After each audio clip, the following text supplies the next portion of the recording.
My name is Celebrity Duncan, and I'm expressing the need to look more into foster care and how it's affecting youth growing up today. I too was a foster care kid in the system, and it was hard, and I could not bear to think of what others were going through in their relationship. I decided to put something together so that the public could look and see what we go through and how we turned out. Foster care is a system in which a minor has been placed into a ward, group home, or private home of a state certified caregiver, referred to as a foster parent, or with a family member approved by the state. The placement of the child is normally arranged through the government or a social service agency. The institution, group home, or foster parent is compensated for expenses unless with a family member. Family Court and Child Protective Service agencies makes all legal decisions while the foster parent is responsible for day-to-day care of the minor. In the United States, foster care started as a result of the efforts of Charles Loring Brace. In the mid-19th century, almost 30,000 homeless or neglected children lived in the New York City streets and slums. Brace took these children off the streets and placed them with families in most states in the country. Brace believed the children would do best with Christian farm families. He did this to save them from a lifetime of suffering. He sent these children to families by train, which gave them the name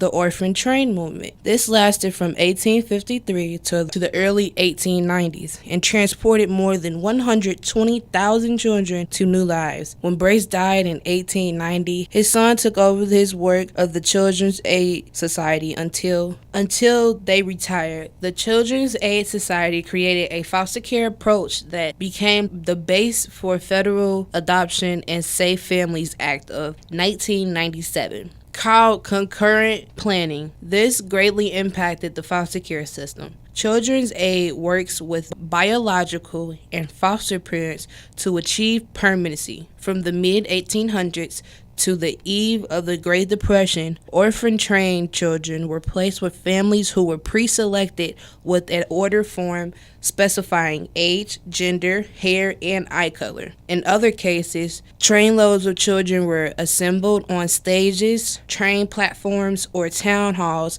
and examined by prospective parents, conjuring the image of picking the best apple from the bin. Sometimes a child will be separated from his or her brothers and sisters or will end up with a family that will only want them to work. Most of the time, the children were chosen by a loving or childless family. Foster care intended to be a short-term solution until a permanent placement can be made. Generally, the first choice of adoptive parents is a relative such as an aunt, uncle, or grandparent, also known as kinship care. If no relatives is willing to uphold the adoption, the next preference is for the child to be adopted by the foster parents or by someone else involved in the children's life, such as a teacher or coach. This is to maintain continuity in the child's life. If neither options are available, the children may be adopted by someone who is a stranger to the child. If none of these options are a viable plan for the minor, may be to enter the OPPLA.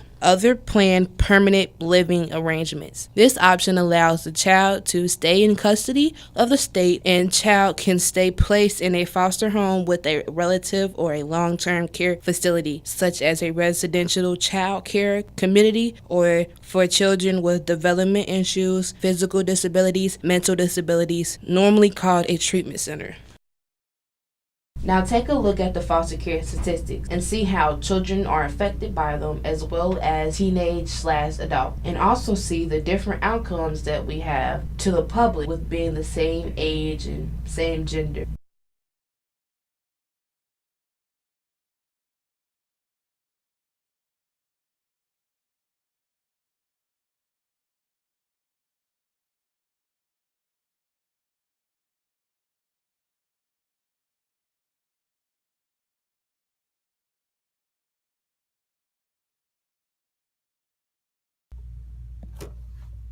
Some kids might have a problem with the system like me. I personally don't like the system. Why? It's because of how I was placed into custody and how my case manager wouldn't tell me the whole truth about my situation. And I was 15 and a half at the time. I would always ask, will I be going home? What's happening to us? Why is this happening? And I would never get a straight answer. And because of the lies and untold truth I was getting, I didn't think that they were doing their jobs. All I had was stories. I had only 3 foster parents before I went into a residential facility. Those foster parents weren't right or good adults. They always were targeting my little sister and would constantly call her names and just be plain disrespectful. And I didn't like that. They never picked on me because of my aggressive background. I was a handful in my teenage days, but I couldn't let them hurt my sister. So we ran. I told her to pack her bags and let's go, and we left. The first house we were runaways for about a week. The second house it was about 2 to 3 weeks, and the third house it was for 3 months. After that, I was placed into a residential facility due to running away and being disrespectful. My sister was placed in a rural area somewhere in Ohio. They took everything from me, my family. As I grew older, I knew nothing was going to change, so I decided to change myself, to get myself together, to become a better person. So I did. I was tired of being angry, depressed, and sad. I became an insightful, helpful person, eager to find a solution or help someone if I can. I've been in foster care for 4.5 years now and came a long way. I now attend college and have my own apartment and also paying bills.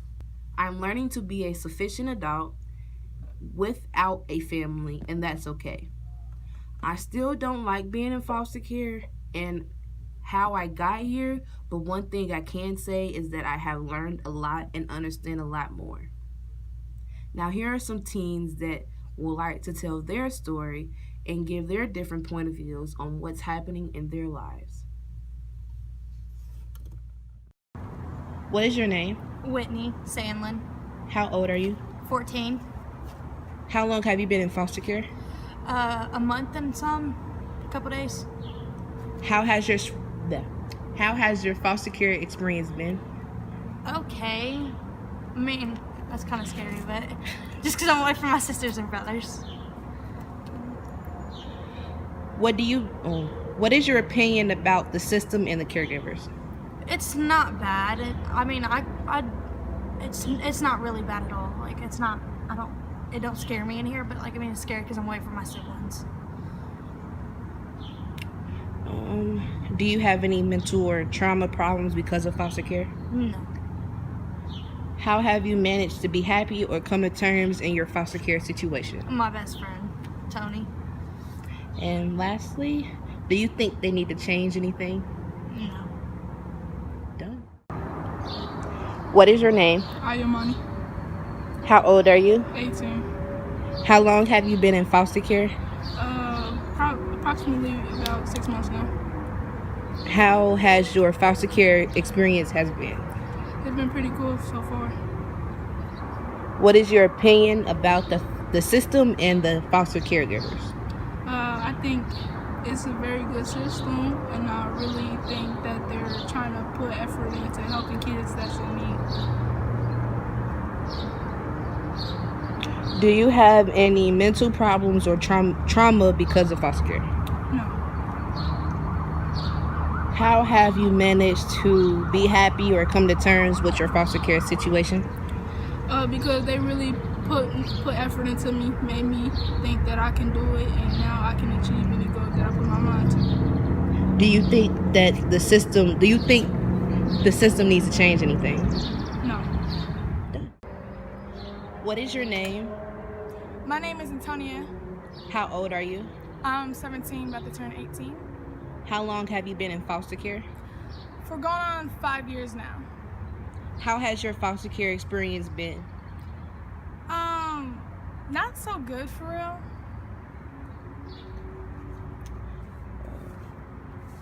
Do you have any mental problems or trauma because of foster care? I have PTSD and anxiety. How have you managed to be happy or come to terms in your foster care situation? I like to surround myself with other children like me so I can help them with their problems. That way I can take my mind off of what's going wrong in my life. What do you think needs to change in the system? Well, at 21, they age you out, so they push you out of the system, so now you gotta go out there and get your own. I think that needs to change for some of the kids. If there's kids out there that has a job and still going to school, I don't think you should throw them out of the system because of their age. I think you should still continue to try to work on them. I think that's what needs to change. My whole life, I'm still in foster care, but I've been in there for 18 years, mostly my whole life. How has your foster care experience been? At the beginning, it was kind of a worse experience. I was getting hit, mentally abused, sexually abused, and stuff like that. So now, as I got older, I was able to fend off some of the stuff that was happening to me. But yeah, it's been all right. Mostly stress. What is your opinion about the system and the caregivers?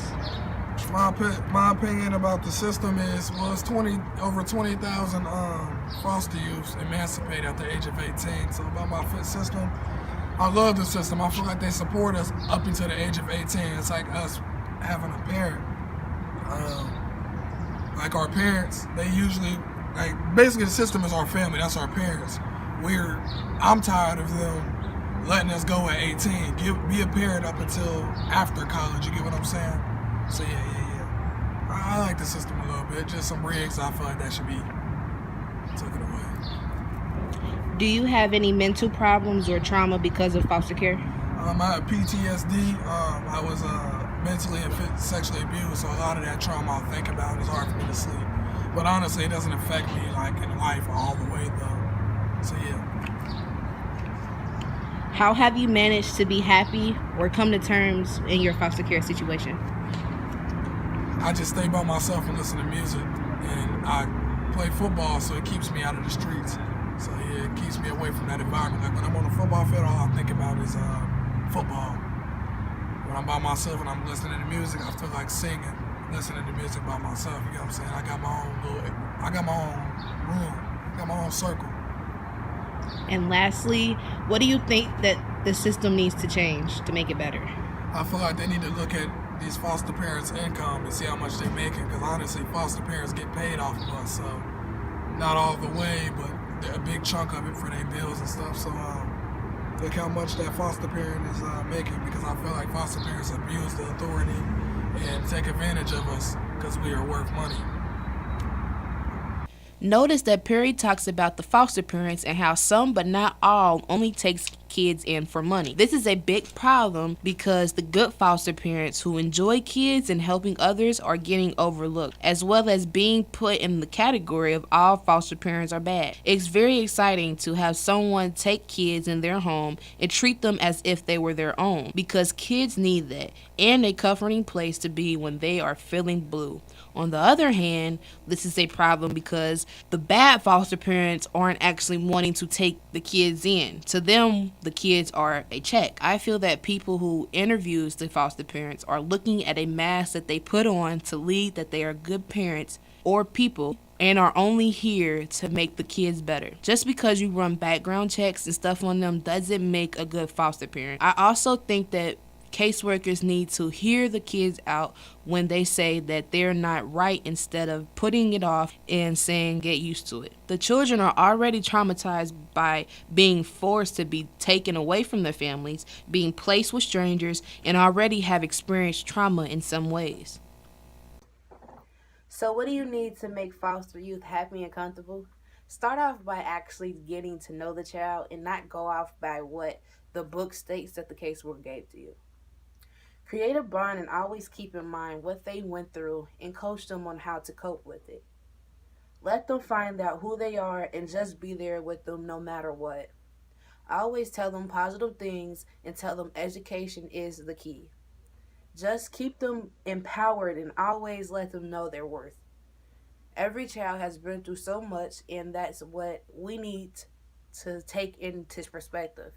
Not every child is the same, and every child is different. So you will have to be careful with how you're methods of going about things are, because some children may not like it. All that we really need is sometimes a positive person or positive people in our lives who see besides the situation and see how much potential that we have.